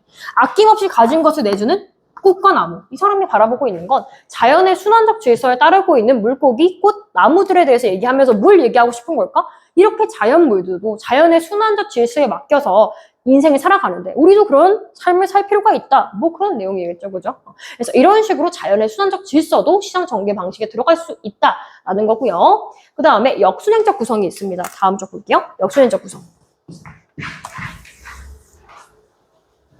자, 역순행적 구성이라는 건 원래 있었던 순서와 반대가 되는 거라고 했었어요. 역순행적 구성이 잘 없긴 한데 대표적인 작품이 백석의 여승이에요. 알아둬야 돼, 얘는. 했을걸? 여승 기억날라나? 자, 여승 의미가 뭐였을까? 여자 승려였지. 기억나시나요? 좋아요. 자, 여자 승려였어요. 그래서 여기서는 이 여자 승려가 시적 대상이 되는 거고 시적 화자는 나야. 내가 이 여승의 모습을 바라보는 걸로 되어 있어요. 그래서 첫 번째 연애 보면 여승은 이미 여자 승려가 됐어. 여승은 합장을 하고 절을 했다. 가지치에 내 음색은 났고 낯이 옛날같이 늙었고 나는 그런 여승을 보면서 서러워했어. 지금 그렇다는 거야. 현재. 지금 서러운데 서러운 이유가 있어. 이 여자의 뒷배경을 알기 때문이야. 그럼 그 말은 내가 이미 이 여자가 여승이 되기 전부터 알고 있었단 얘기죠. 그러면 전개가 현재 먼저 얘기하고 그 다음에 과거로 가는 거죠. 자, 대략적으로 시에 대한 설명을 간단하게 할게요. 이 여자가 어떤 여자였을까? 지금 시대가 백석시대니까 일제강점기입니다. 일제강점기에 우리 민족이 수탈을 당했죠. 다 가난하죠. 가난하게 먹고 살아가는데 어떤 한 가정에 아내가 있었고 지아비, 아시죠? 지아비는 아빠가 아니야. 남편이지? 자, 지아비가 있었어. 근데 지아비가 돈 벌러 나갔어. 돈 벌어 오겠다고 하고 시간이 10년이나 지났어. 그러면 그 10년이라는 시간 동안 아내랑 심지어 딸도 있어. 딸내미 어떻게 해야 돼? 그냥 가만히 있어? 손가락 빨고 있을 수 없잖아. 얘네들도 나와가지고 먹고 살려고 남편이 없는 동안 막 돈을 벌려고 했어. 그래서 이 여자가 생계를 먹고 살아가기 위해서 금전판이라고 하는 금광산 밑에서 옥수수를 팔고 살아요. 근데 이 옥수수를 파는 과정이 쉽지 않았겠죠. 추운 겨울에, 그지? 그런 과정에서 딸내미도 중간에 보면 돌무덤으로 갔다, 죽었다라고 표현이 되고요. 그 과정 속에서 심지어 남편이 10년 동안 안 와. 그러면은 솔직히 말하면 죽었을 수도 있는 거야, 그지? 그러니까 그런 상황 속에서 이 아내가 정신적으로 너무 힘들겠죠. 자식 없죠? 남편 없죠. 이런 상황 속에서 속세를 벗어나서 어디로 가는 거야? 승려가 된다. 라고 하는 길을 선택을 하게 된 거죠. 그 과정을 이 사람이 다 봤어. 시적 화자가 다 봤어. 근데 그거를 이미 여승이 된 모습을 통해서 과거로 자연스럽게 들어가는 거야. 그러니까 역순행적 구성이지. 현재에서 과거로 볼게. 자, 여인은 나 어린 딸아이를 따리며 바알감같이 차게 울었다라고 했어. 그러니까 옥수수 팔면서 애가 찡얼거리면은 안 그래도 추운데 막 탈수하고 이러니까 일부러 더 막 때리면서 울지 말라고 찡찡거리지 말라고 이렇게 한 거죠. 안타까운 거예요. 과거에 그렇다는 거고 그 다음에 더 오랜 과거. 원래 얘가 그럼 옥수수를 팔게 된 이유는 뭐냐? 자기 아버지가 지아비가 남편이 10년이 지나가도록 안 돌아오니까. 그치? 그리고 그 과정 속에서 심지어 어린 딸은 도라지꽃이 좋아 돌무덤으로 갔다. 죽음에 대해서 되게 미화해서 표현해주고 있는 표현인데 죽었다는 얘기야. 그치? 그 다음에 그래서 가장 가까운 과거 어떻게 됐을까? 마당귀, 여인의 머리오리, 그러니까 머리카락이 눈물방울과 같이 떨어진 날이 있었다. 뭐 하는 거야? 승려가 되기 위해서 머리를 자르는 거지. 그런 조금 가까운 과거가 나오고 있습니다. 이런 식으로 과거하고 현재의 위치가 역순행적으로 구성이 되어 있다는 거 확인해 줄 수가 있겠죠. 뭐 이런 내용이 있고요. 자, 시간적으로 그렇다는 거고. 그 다음에 공간적 시성 전개 방식이 있습니다. 공간에 따라 가지고 달라질 수가 있는데요. 아까 두 가지가 있었어요. 진짜 공간이 이동하는 경우와 아니면 시선만 이동하는 경우가 있었다라고 했었습니다. 봐봐요. 신경님의 농무라고 하는 작품이에요. 농무가 일단 뭔지 알고 계셔야 돼요. 그죠? 자, 농무라고 하는 것은 농민들의 춤, 안무를 우리가 농무라고 합니다. 농민의 춤인데 이게 어떨 때 농민의 춤이냐면 이 사람들이 뭔가 전통적인 안무인 거예요. 이 춤을 추면서 뭔가 기원하거나 아니면 행사로서 전통적인 행사로서 하는 건데 여기서 말하는 농무의 의미는 좀 달라. 산업화 시대거든요. 신경림 작가가 있었던 때는. 산업화 시대에 농업 해요 안 해요? 하긴 하죠. 덜 하죠. 2차 산업이 발전을 하면 사람들이 다 공장으로, 도시로 돈 벌러 갔어요. 그러면 농촌은 그 과거에 비해서 점점점 어떻게 돼요? 쇠퇴하고 쇠락하죠. 그런 상황 속에서 농민들이 쇠퇴하는 자신의 고향을 바라볼 수밖에 없는 슬픔을 농무라고 하는 춤을 통해서 극복해내려고 하는 모습을 보여요. 그래서 농무를 온 마을 돌아다니면서 농무를 춥니다. 그런 장면이 드러나 있는데요. 봐봐요. 실제 얘네들이 움직이는 거야. 다시 앞으로 올게. 봐봐. 처음에 애들이 운동장에서 농무를 시작해. 자, 춤을 춰요. 춤추고 그 다음에 소주집 가가지고 술 마시다가 그 다음에 다시 앞으로 가서 장거리, 장터로 가가지고 또 춤을 추고 그 다음에 세전. 세전이 뭘까? 시골이야. 쇠고기 알죠? 소를 파는 집판장이야. 장사하는 데니까. 그 다음에 도살장이야, 도살장. 왜냐면은 소를 사고 팔고 죽이기도 하잖아. 시골이니까. 그런 공간으로 이동한다는 거 알 수 있고, 참고로 그냥 들어도 돼요.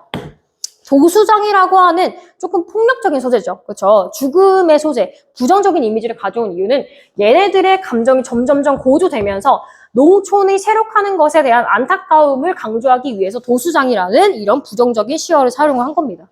이렇게 확인해 주시면 되고요. 어쨌든 실제 공간의 이동에 따라 가지고 흐름이 전개되는 방식이더라라는 게 있고요.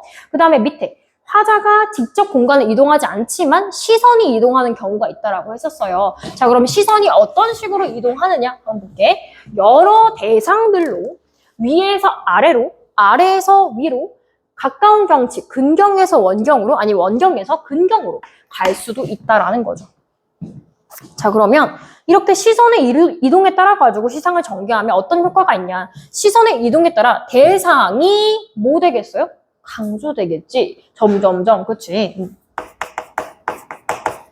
강조되는 경우가 많고 시선의 이런 이동에 따라서 어떤 이미지? 시각적인 이미지가 얘 시선에 따라 가지고 가는 거니까 시각적 이미지가 강조되는 효과를 얻을 수가 있겠더라라는 겁니다.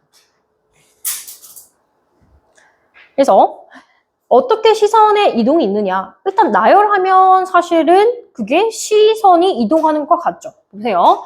이시 대생이네요. 자, 향료를 뿌린 듯 곱다란 노을. 자, 노을이야. 멀리 보는 거지. 노을이었다가 전신주. 따지자면 원경에서 근경으로 온 거예요. 노을 위에 전신주가 이렇게 기울어지고 있어요. 그 다음에 먼 고가선 위에 밤이 켜진다. 가로등이 켜진다. 그 다음에 구름은 먼 곳이야. 그 다음에 깃발, 능금나무, 들길로 해서 실제로 이 사람들이 거기 갔다는 게 아니라 누들 옮겨가지고 이렇게 이동하는 것도 뭐의 이동이다? 공간의 이동이다. 그러니까 시선의 이동이라는 표현이 조금 더 적절하겠지, 그치? 그런 이동이 있을 수가 있다는 거야. 오케이? 확인해 두시면 되고요. 그 다음에 얘는 좀 보자. 자, 정지용의 조찬이야. 국어 개념 완성할 때 사실 나왔던 시 예시들 중에 하나인데요. 보세요. 얘는 원경하고 근경이 특히 두드러져 있어요. 볼게요. 햇살 피어 이윽한 후에, 햇살이 피어서, 그러니까 해가 뜨고 좀 시간이 지난 후에 머글머글은 구름이 이동하는 모양새예요. 그 다음에 골짜기를 옮겨가면서 구름이 둥둥둥둥둥 떠다니고 있는 거야. 자, 이 구름은 내 손에 닿지 않잖아. 저 멀리 있잖아, 그렇지? 그래서 얘는 원경이에요. 원 아시죠? 원. 그 다음에 길경 꽃봉오리. 길경이 도라지예요. 도라지 꽃봉오리 흔들려 씻기우고 이랬어요. 꽃봉오리라고 하는 거는 근경이죠. 구름은 저기 멀리 있지만 꽃봉오리는 내 옆에 있는 거잖아요. 그죠? 그래서 원경에서 이렇게 근경으로 가는 시선의 이동이 있을 수가 있고 옆에는 그냥 봐주시면 되겠네요. 이런 원경에서 근경으로 움직이는 게 있고 그 다음에 대립적인 시상 전개 방식이 있어요. 자, 대립적인 거는 뭐라고요? 긍정하고 부정을 여러분들이 봐주시면 되는데요. 이렇게 대립적으로 시상을 전개했을 때 어떤 이미지가 있냐? 대립되는 두 세상의 의미하고 이미지, 태도가 뭐 되는 효과가 있어? 비교되는 효과가 있다라는 거죠. 그죠? 봐봐.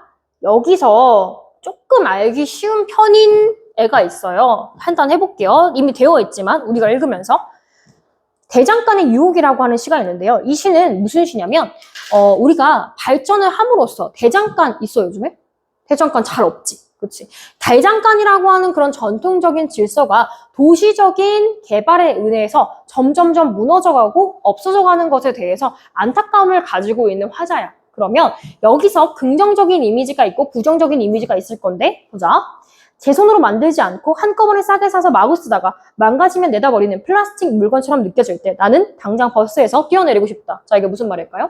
그러니까 공장에서 찍어낸 거였지. 사람의 정성과 장인정신이 들어가지 않은 그런 애들은 플라스틱 물건, 즉 부정이야. 이 사람이 싫어하는 거야. 그치? 도시 개발의 증거잖아. 2차 산업 발전의 증거잖아. 그런 게 싫다고. 그리고 현대 아파트 이런 것도 뭐야? 발전의 증거지. 산업화의 증거. 그런 게 싫어. 현대 아파트가 들어서며 홍은동 사거리에서 사라진 정감이 있잖아. 털보네 대장간을 찾아가고 싶다. 털보네 대장간 이게 긍정이겠지. 그래서 대비를 한다면 앞에 있는 플라스틱 물건과 현대 아파트의 경우에는 어떤 이미지야? 굉장히 도시적인 이미지를 가지고 있습니다. 그죠? 도시적이다. 이 사람이 지양 하는 가치, 지양. 그 다음에 두 번째, 털보네 대장간과 같은 것은 전통적인 가치에 가깝겠죠?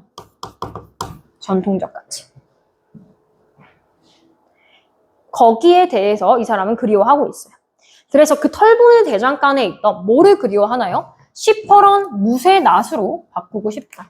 그 다음에 꼬부랑 호미가 되어서 소나무 자리에서 송진을 흘리면서 대장간 벽에 걸리고 싶다. 이건 것들은 대장간에서 사용하는 물건들, 다듬는 물건들이죠. 그런 것들은 긍정적 시어라고 볼 수 있겠고 밑에는 알기 쉽네요. 내가 아득한 나락으로 떨어져 내리는 똥덩이처럼 느껴질 때 아까 뭐 느껴질 때 또 여기서 얘기했잖아. 플라스틱 물건과 같은 거랑 대응한다라고 보시면 되겠죠. 그죠?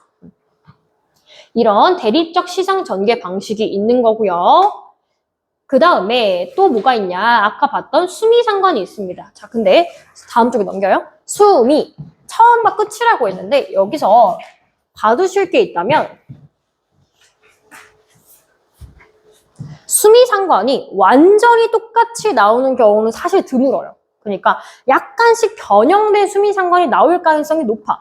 근데 그 기준을 보는 게 조금 주관적인 면모가 있어요. 어떤 거는 변형이 많이 돼서 수미상관으로 안 보는 경우도 있고 어떤 경우엔 수미상관으로 볼 수도 있어요. 이거는 모의고사 문제에 따라 가지고 살짝씩 다릅니다. 그래서 확인하는 연습을 좀 해볼게요. 봐봐요.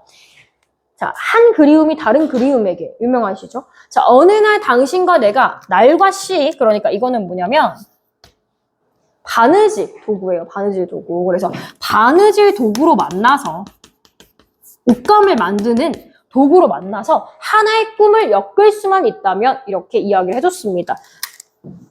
너와 내가 만나는 것에 대한 이야기를 하고 있네요. 앞부분에 이렇게 얘기했고 마지막 부분 볼게요. 오른쪽 아래. 어느 날 당신과 내가 만나 하나의 꿈을 엮을 수만 있다면 중간에 날과 시로 만나만 빼고 다 똑같죠. 그죠? 약간 변형이 있긴 하지만 이런 것도 뭐에 들어갈까? 수미상관에 들어간다라고 이야기할 수가 있게 되는 거고요. 자, 여기랑 더불어서 하나만 더 필기할게요. 모의고사 혹은 학교 시험에서 굳이 수미상관이라는 단어를 안 쓸 수도 있어요. 그냥 이렇게도 얘기해요. 마지막 연과 첫 연이 서로 대응하고 있다라고 하는 표현을 쓸 수도 있어요. 봐요. 대응이라는 단어를 너희들이 헷갈려하는 것 같아요. 대응은요. 대조가 아니에요. 대조가 아니라고요. 봐봐요. 대응이라고 하는 거는 짝을 이룬다는 얘기예요. 얘가 여기에 있으면 거기에 호응하는 친구가 저기 있다는 얘기예요. 그죠? 그래서 얘는 짝을 이루는 것을 우리가 대응이라고 해요. 이거랑 대조는 살짝 다른 의미예요. 대조는 서로 다른 애들이 서로 대비를 이루거나 비교되거나 대비를 이뤘을 때 대조라고 하는 거고요. 대응은 비슷한 계열의 애들일 수도 있고 반대인 계열의 애들이 올 수도 있는 거예요. 어쨌든 짝을 이루는 거, 세트에 포인트가 있다. 오케이? 그러면 얘네들이 대응이 된다라고 표현해도 괜찮은 거예요. 그죠? 그래서 봐봐요. 뒤에 그런 예시들이 나올 건데 봐봐. 추천사도 있어. 이 경우에는 자 봐봐. 되게 변형이 많이 됐다. 서동주의 추천사야. 지금 다 그 춘향전 이야기 하는 거야. 향단아, 그네줄을 밀어라. 이게 종이죠, 종. 향단이가 자기 종이죠. 향단이가 그네줄을 밀라고 시키는 거예요. 향단아, 그네줄을 밀어라. 멍 바다로 배를 내어 밀듯이. 향단아, 분어법이네요. 자, 그리고 마지막 연애. 바람이 파도를 밀어 올리듯이. 그렇게 나를 밀어 올려다오. 향단아. 이렇게 얘기했어요. 이거 알죠? 옛날 전통적인 우리 민속 놀이 중에 그네 타기가 있죠. 서가지고 그네 타잖아. 향단이한테 나를 높이 밀어 올려달래. 그 이유는 이 현실에서 벗어나서 하늘이라고 하는 이상적인 공간에 닿고 싶기 때문이야. 근데 여기서 처음에 향단아 그네줄 밀어줘. 향단아 이랬다가 다시 한번 또 밀어 올려다오. 향단아. 약간 변형이 있긴 하지만 향단이라고 하는 대상한테 말을 건네는 방식으로 밀어 올려달라라고 하는 내용은 서로 같아요. 이런 경우도 뭐라고 볼 수 있다? 수미상관의 예시로서 볼 수 있다는 거야. 근데 이런 경우에는 수미상관이라는 표현을 쓰기보다는 뭘 쓰냐면 봐봐. 첫 연과 끝 연을 뭐 한다? 대응시킨다. 대응시켜서 시상을 전개하고 정서를 심화하고 있다. 이런 식의 표현을 한다는 이야기예요. 말 이해되죠?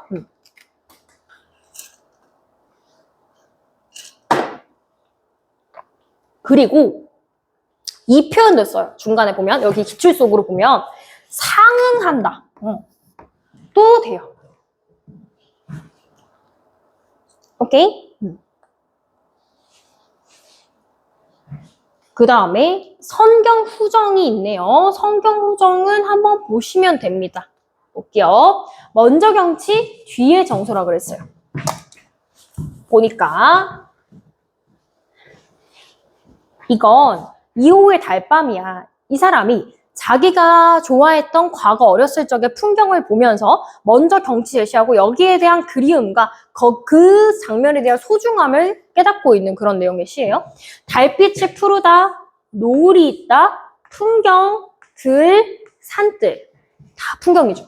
자, 그 다음에 초가집까지. 자기가 어렸을 때 고향이야, 고향. 그지? 이 부분이 선경. 먼저 경치 준다는 거고요. 경치 알 것 같으니까 안 쓸게. 그 다음에 밑에 차라리 외로울 망정. 이 밤 더디 새소서. 그러니까 내가 이 추억을 떠올릴 수 있는 이 밤이 천천히 흘러갔으면 좋겠다 라는 생각을 하는 거지. 이게 뭐야? 나의 정서지, 후정. 이건 현대 시인들도 선경후정의 방식을 쓰고 있네요. 선경후정의 시상 전개 방식을 엿볼 수 있고 그 다음에 6번 점층적 시상 전개 방식이 있는데 점차적으로 켜커이 쌓여가는 걸 점층이라고 이야기했었죠. 다음 주. 자, 얘가 점차적으로 심해되는 건데 이렇게 점층의 방법으로 시상을 전개해서 당연히 그 의미가 조금씩 강조된다. 혹은 또 뭐가 될까? 고조된다. 이렇게 얘기할 수 있겠죠. 자, 점층법의 대표적인 예시로 사설시조 하나 나왔는데요. 이 시조는 그냥 알아두세요. 그러니까 우리 상식적으로 이 시가 엄청 유명하기 때문에 하나 알아두시면 좋을 것 같아요. 일단 사설시조라는 거 간단하게 이야기할게. 시조라고 하는 거는 세 줄짜리로 기본적으로 되어 있죠. 조선 때 성행하기 시작했던 장르로서 여기의 종류는 평시조, 기본적인 시조, 어시조, 사설시조가 있습니다. 사설시조의 특징은 뭐냐면 평민들이 이 사설시조를 주로 창작하게 됨으로써 기존에 있던 형식을 파괴한다는 것에 있어요. 어디를 파괴하냐? 여기. 중장을 파괴합니다. 참고로 시조는 초장, 중장, 종장으로 되어 있어요. 원래 중장도 한 줄이어야 돼요. 근데 세 장으로 는 거예요. 세 줄로. 그죠? 그래서 이런 걸 우리가 사설시조라고 얘기하고요. 중장 파트가 이렇게 길어진 걸 확인해 볼 수 있습니다. 그러면 내용을 봅시다. 내용 보면 기억날지도 봐봐요. 1파트. 자, 초장에 보니까 나무도 돌도 바위가 없는 산에 매한테 쫓긴 불갓돌이 안과 갓돌이라고 되어 있네요. 까투리예요. 까투리. 조그만 새. 까투리의 안, 마음과. 자, 그러면은 이 까투리의 상황을 봐봐야 돼. 상상을 해야 돼. 나무가 없어. 바위도 없고 민둥산이야. 이 민둥산에 조그만 까투리야. 자, 대충 그렸어. 새인데 이 까투리가 누구한테 쫓겨? 그냥 그릴게. 매가 있겠죠. 엄청 큰 맹금류 새가 있어. 그러면 얘가 얘를 봐. 먹히겠지. 근데 숨을 데가 있어, 없어? 없습니다. 위기죠, 그렇죠? 이런 위기 상황 속을 먼저 너무 보기 싫어서 지웠어. 이렇게 보여주고, 그럼 안 좋은 상황이야? 극한의 상황 1번이지. 그걸 보여주고. 그 다음에 밑에 보니까 대천바다 한가운데 1천석 실은 엄청 길지. 여기가 우리가 이야기했던 점층적인 구조를 가지고 있다라고 하는 부분이에요. 점층되고 열거적인 부분이 들어 있습니다. 왜 열거냐? 보세요. 여기서는 뱃사공이 하나 나와요. 뱃사공이 상을 봐. 대천바다 아주 넓은 바다 한가운데 1천석 엄청 뭔가 많이 실었어. 이거 물에 빠뜨리면 큰 손해야. 그 다음에 대중강에 대중강 아주 바다 한가운데라는 뜻이죠. 노도 잊어버리고 닷도 잊어버리고 돛대도 꺾어지고 농총 끈도 끊어지고 키도 빠지고 바람 불어 물결 치고 안개 있고 그 다음에 갈 길은 아직 많이 남았는데 주변이 꺼머득해 어둑천지 적막하다가 갇힌 오울은 좀 써둘까? 파도야. 파도까지 친 상황이야. 뭐야?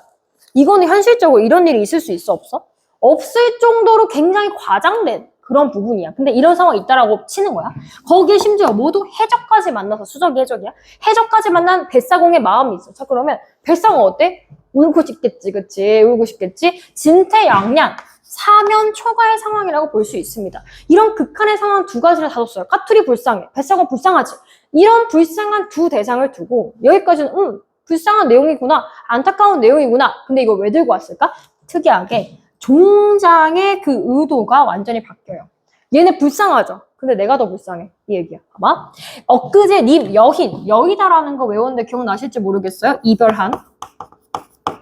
엊그제 임과 이별한 내 마음이야. 얻다가 가을하리요. 얻다가 비교하리요. 라고 했습니다. 그 말은 뭐야? 내가 이런 극한의 상황을 가진 애보다 죽을 위기에 처한 애들보다 더 힘들다는 얘기야. 그치? 임에 대한 그리움, 임에 대한 이별의 마음, 안타까움을 드러내기 위해서 이렇게 비교의 방식. 특히 점층과 열거도 맞죠, 얘들아? 비슷한 극한 상황을 열거. 나열하고 있으니까, 그치? 열거하고 점층함으로써 자신의 정서를 강조하는 효과를 지니더라. 라고 하는 사설 신청입니다. 됐나요? 기억을 두시고요. 그 다음에 7, 8번 볼게요. 7번, 다음 쪽. 기승전결의 시상전개 방식이 있습니다. 기승전결은 한시에서 많이 나온다고 했는데요. 현대시에 이육사 시인이 많이 쓴다라고 했습니다. 봐봐요. 이육사의 절정. 한 번쯤 보셨겠죠? 문제 풀다가 보셨겠죠? 자, 이육사 나오면 다 일제강점기 시인들이 많아요. 현대시에는. 그죠? 이 이육사가 일제강점기 우리 민족의 상황을 기승전결로 표현을 해주고 있습니다. 봐봐요. 처음에는 시작이야. 자, 매운 계절. 매운 계절 해도 알아먹으면 좋겠는데 추운 계절이라는 뜻이야. 겨울이죠. 겨울의 채찍에 휘날려서 마침내 북방으로 휘쓸려 오다. 이게 상하. 위아래 중에서 위쪽으로 이제 휩쓸려 온 거예요. 그죠? 상하의 극한 상황이 있어. 수직적 극한 상황이라고 이야기도 해요. 어쨌든. 자, 한 해도 그만 지쳐 끝난 고원. 아주 높은 고원에 서리빨 칼날진 그 위에 서다. 이랬어요. 이건 그냥 겉으로 봤을 때 되게 은유적으로 표현해주고 있는데요. 산 높이. 북쪽의 산 위에 높이 올라가서 서리빨 칼날진 곳에 서 있어. 더 이상 발 디딜 틈이 없이 위험한 극한의 상황을 이야기하고 있어요. 자, 그 다음에 어디다 무릎을 꿇어야 되나? 한 벌 제겨 디딜 곳조차 없다. 발에 한번 삐끗 하면 낭떠러지고 떨어질 것 같다라는 얘기예요. 여기까지가 완전 절정이죠. 그래서 자, 문제 상황 발생, 그게 심화, 절정까지 갔다가 기승전, 별로 간다. 결말에서 내용이 바뀌죠. 자, 이런 상황에서 내가 산속에서 눈을 감아가지고 생각을 해봐요. 생각했을 때, 이런 극한의 상황 속에서 떠올리는 걸 봐. 이 겨울이라고 하는 매운 계절, 즉 일제강점기라고 하는 이 계절은 강철로 되어 있어. 힘들죠? 고통스럽죠? 부정이죠? 근데 무지개. 라고 얘기했죠. 역설적인 표현이에요. 긍정하고 부정. 아까 얘기했던 대립적인 시상 전개 방식이라고도 볼 수 있겠네요. 근데 얘네들을 대비시켜서 이 사람이 하고 싶은 말은 뭐냐면 이런 일제강점기 극한의 상황 속에서도 나는 차분하게 강철로 된 무지개, 즉 무지개라고 하는 긍정, 광복 혹은 독립운동의 희망을 떠올리고 싶다. 라고 하는 결말로 가는 겁니다. 말 이해됐나요? 그래서 기승전결의 구성을 가지고 있는 전개 방식도 있더라라는 겁니다. 기승전결.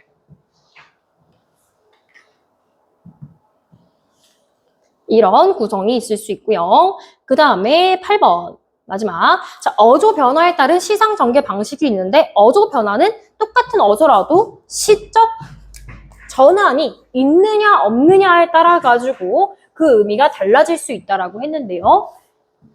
자, 어조의 변화에는 당연히 아까 이야기했듯 태도가 바뀌어질 수밖에 없다라는 얘기인 거죠. 또 나왔네, 또. 한영훈의 님의 침묵입니다. 그죠? 얘기했지? 승려야. 자, 님은 같습니다. 아, 사랑하는 나의 님은 같습니다. 너를 이별한 상황이야. 봐봐. 경어체야, 경어체. 같습니다. 그걸 평사형으로 고백하고 있죠. 자, 같습니다. 같습니다. 봐봐. 떨치고 갔어. 날아갔어. 사라졌어. 그리고 나는 너의 아름다움에 눈이 멀었어. 이런 식으로 쭉 얘기하지. 계속 습니다체를 사용하고 있고 또 나의 슬픔이 터진다까지 이야기를 했었어. 여기 앞에 있는 내용은 뭐냐면 너를 이별했고 내가 너를 그리워하고 슬퍼하고 그런 내용이야. 여기까지는 뭐냐. 다 부정적으로 이 어조를 통해서 자신의 상황이 이렇게 이별의 상황이고 이것 때문에 슬프고 하는 걸 고백하는 어조였다면 중요하지. 그러나 시적 전환이 있을 수가 있다고, 그치? 그래서 시상 전환이 발생을 합니다. 시상 전환이 발생함으로써 여기서부터 이제 의미가 바뀌는 거야. 이별을 쓸데없는 눈물의 원천을 만들고 마는 것은 스스로 사랑하는 깨치는 것을 알기에 걷잡을 수 없는 슬픔의 힘을 옮겨서 다시 새 희망의 정수박이에 들이부었습니다. 뭐래? 희망이래. 바꿨지, 그치?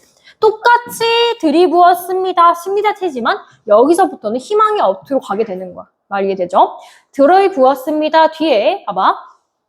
여기 중요해. 그냥 상식으로 알아두라고 했어. 자, 우리는 만날 때 떠날 것을 염려하는 것 같이 떠날 때 다시 만날 것을 믿습니다.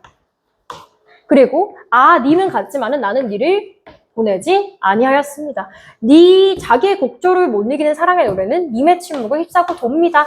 뒤에 있는 비읍니다체의 형식은 뭐냐면 희망의 정서를 가지고 있는 것이라고 이해해 볼 수 있겠고 이거랑 더불어서 한영훈이 승려였다는 걸 고려하면 이 사람이 이별을 극복하는 방식이 불교적인 세계관을 바탕으로 극복하고 있어.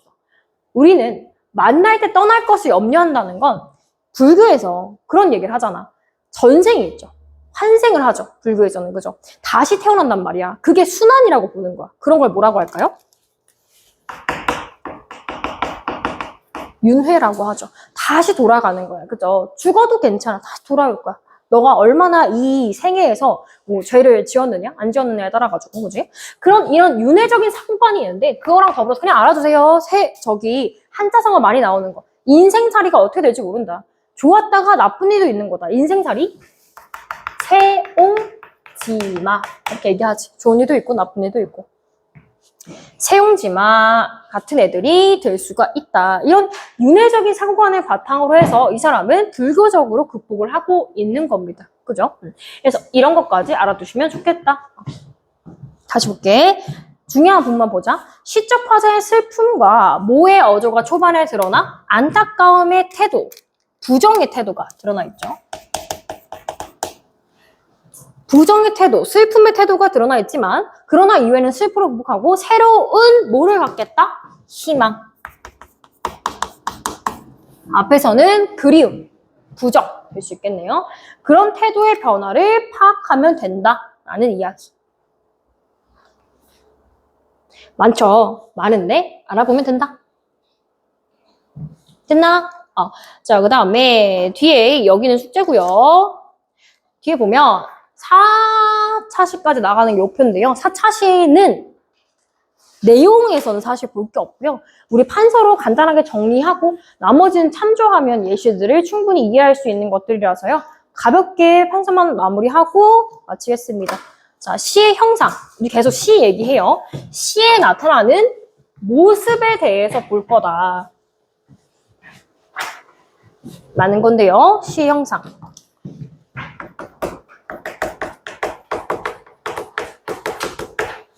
시의 모습에 어떤 애들이 있느냐 같이 좀 볼게요.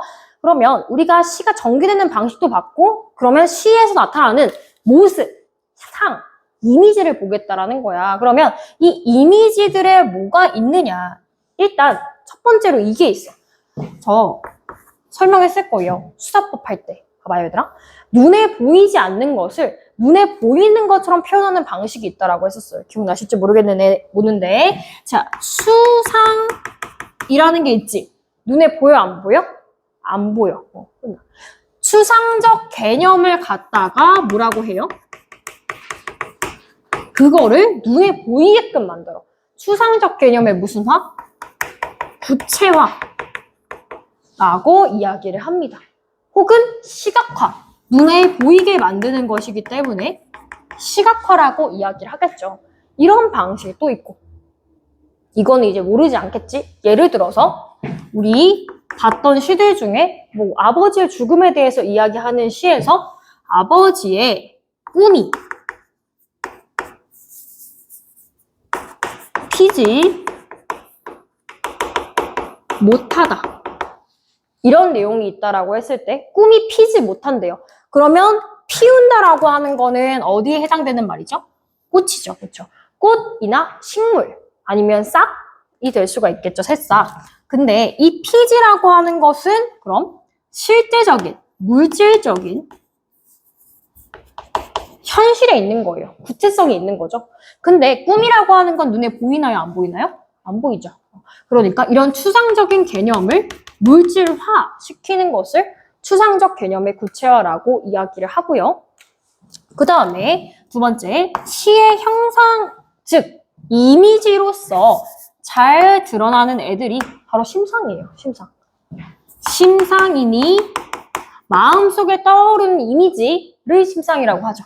심상 이꼴 이미지가 있는데요. 자, 이미지야 뭐 어렵진 않죠. 자, 5가지 떠올리시면 됩니다. 5가지. 인간의 오감을 떠올려 주시면 되겠죠. 자, 봅니다. 일단 눈 뭐예요? 눈 시각. 그치? 그 다음에 귀 청각. 그 다음에 코 후각. 입 미각. 그 다음에 손, 얼굴, 발, 촉각. 이거는 뭐 어렵지 않죠. 근데 하나 더. 심상 이미지에서 고등부에 많이 나오는 건 이거죠. 2가지의 심상을 함께 써서 한 심상이 다른 심상의 전이 이동되게끔 하는 애들이 있어요. 그런 걸 뭐라고 할까요? 공감각적 심상이라고 해요. 어떤 애들은 뭐 시청각적 심상 이러던데 그거 아니죠.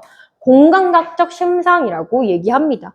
그래서 얘는 모모의 모모화 이렇게 표현하기도 하는데 내가 원래 말하고자 하는 애가 시작점에 와야 돼요.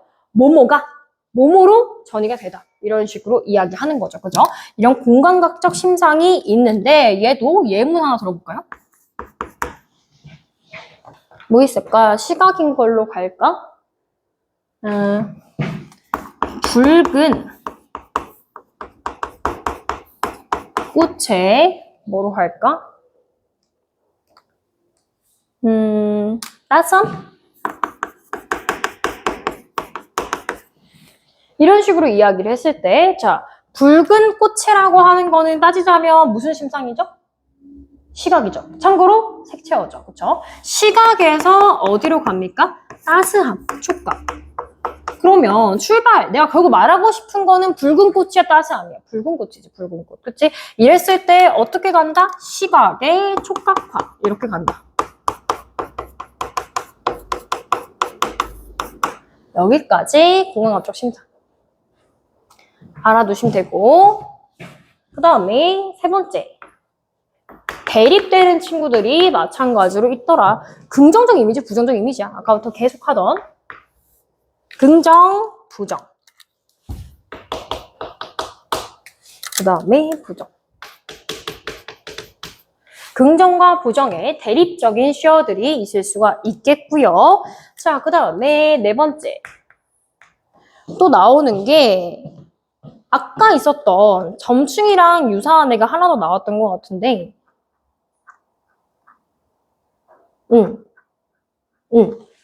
동적 이미지, 그러니까 움직임을 기반으로 하는 애들이 나와요. 될 수가 있죠. 봐봐. 움직임이 많아. 그럼 우리가 뭐라고 하지? 동적이라고 해. 그치? 그래서 동적 움직임이 많다.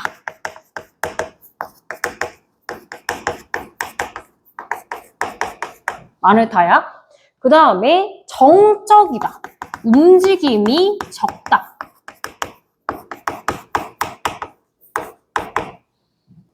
라고 하는 움직임 여부에 따라 가지고 나뉠 수가 있고요. 그 다음에 마지막 5번째 뭐가 있냐? 얘의 방향성에 따라 가지고 나눠줄 수가 있어요.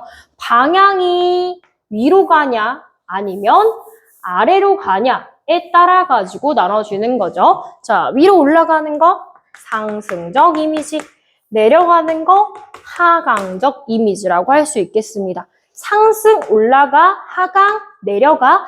근데 상승적 이미지가 꼭 하나로 국한되고 하강적 이미지가 하나로 국한되는 게 아니야. 봐봐. 이런 것도 상승적 이미지야.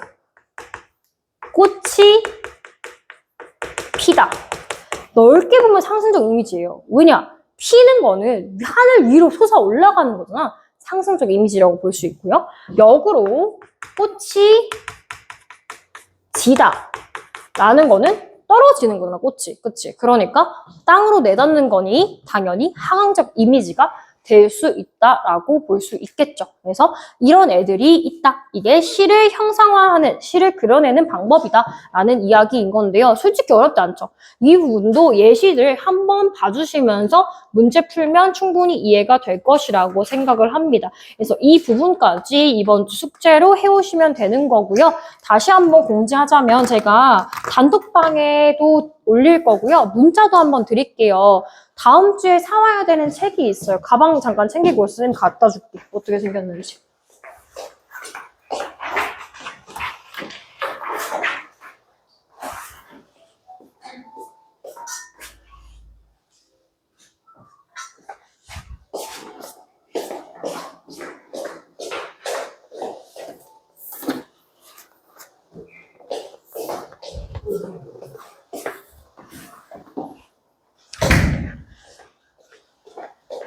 자, 이렇게 생겼어요. 우리가 볼 책은 여기서 봐봐요. 윤회전 개념의 나비 효과라고 되어 있는 책을 다음 주까지 지참해서 오시면 되겠습니다. 그래서 사진은 제가 어차피 드릴 거긴 한데요. 뭐 지금 찍으세요. 여기 중에서 책이 1, 2권이 나눠져 있어. 1권, 2권이 하나 세트로 이렇게 붙어 있거든. 이거랑 뭐 워크북도 있고 개념의 나비 효과 입문도 있는데 그거 아니야. 얘네만 사오시면 돼요. 알겠죠? 이걸 다음 주까지 지참해 오시고 자, 다음 주에 다음 타시에 해당하는 7차였나요? 네, 7차에 해당하는 한자성어랑 단어 외워오시고 과정지 풀어오시고 윤회전 개념의 나비 효과 구매하셔서 숙제까지 해오시는 게 다음 주 해와야 될 과제입니다. 이해되셨죠? 그러면 우리 다음 주 시간대에 보는 걸로 하겠습니다. 고생하셨어요.